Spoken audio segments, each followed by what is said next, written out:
Christmas season. It's nice to be part of Barangay Netflix. It's thriving in the Philippines and in Asia for that matter. Christmas feels na and it's such a cute concept. Parang excited na ako para magpasko.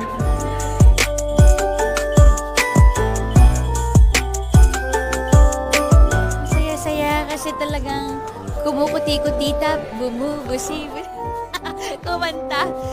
It's so nice that each house has a different personality. Kung mamimili ako ng bahay, plain color, tapos yung mga ilaw na yung nagdadala sa pagiging simple.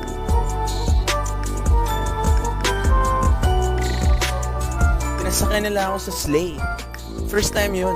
I've never thought I'd ride a sleigh. Naggulat ako, you know, you really feel the Christmas spirit once you're here. And I'm so happy to be part of Barangay Netflix. Malayo pa Christmas pero alam mo naman sa Philippines, we're in the